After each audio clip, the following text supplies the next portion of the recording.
वजीर दाखिला अमित शाह ने सीएए को लेकर बड़ा बयान दिया है। उन्होंने कहा है कि सीएए पर जो भी लोग बातचीत करना चाहते हैं उनके लिए होम मिनिस्ट्री के दरवाजे खुले हुए हैं, वो वक्त लेकर इस पर चर्चा करें। रिपोर्ट देखिए।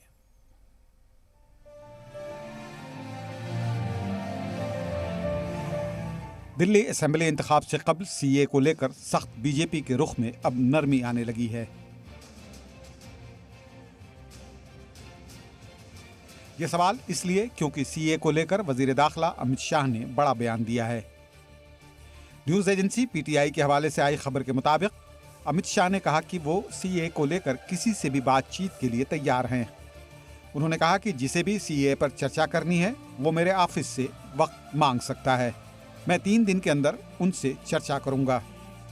सीए को लेकर दिल्ली समेत मुल्क के कई हिस्सों में मुजाहरे और एहतजाज किए जा रहे हैं।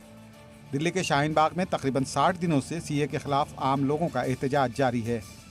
दिल्ली असेंबली इंतखाबात में भी शाहीन बाग के मुद्दे को जोर शोर से उठाया गया। वजीर दाखिला अमित शाह से लेकर बीजेपी के तमाम बड़े लीडरान ने इंतखाबी तशहीर के दौरान इसका जिक्र किया और इससे सियासी फ़ायदा उठाने की कोशिश भी की। ऐसा नहीं है कि पहली दफ़ा बीजेपी की जानिब से सीए को लेकर मुजाहरा कर रहे लोगों से चर्चा की बात कही गई हो। इससे कबल मरकजी वजीर कानून रविशंकर ने कहा था कि वो शाहीन बाग में प्रोटेस्ट कर रहे लोगों से बातचीत को तैयार हैं, लेकिन इसके बाद दिल्ली इंतखाब नज़दीक आ गए और ये खबर भी खबर बनकर रह गई। वजीर दाखिला की इस पेशकश के बाद ये देखना दिलचस्प होगा कि क्या शाहीन बाग के मुजाहिरीन समेत मुल्क भर के दूसरे हिस्सों में प्रोटेस्ट कर रहे लोग वजीर दाखिला से मुलाकात करके मुतमईन होने की कोशिश करेंगे। ब्यूरो रिपोर्ट, जी सलाम।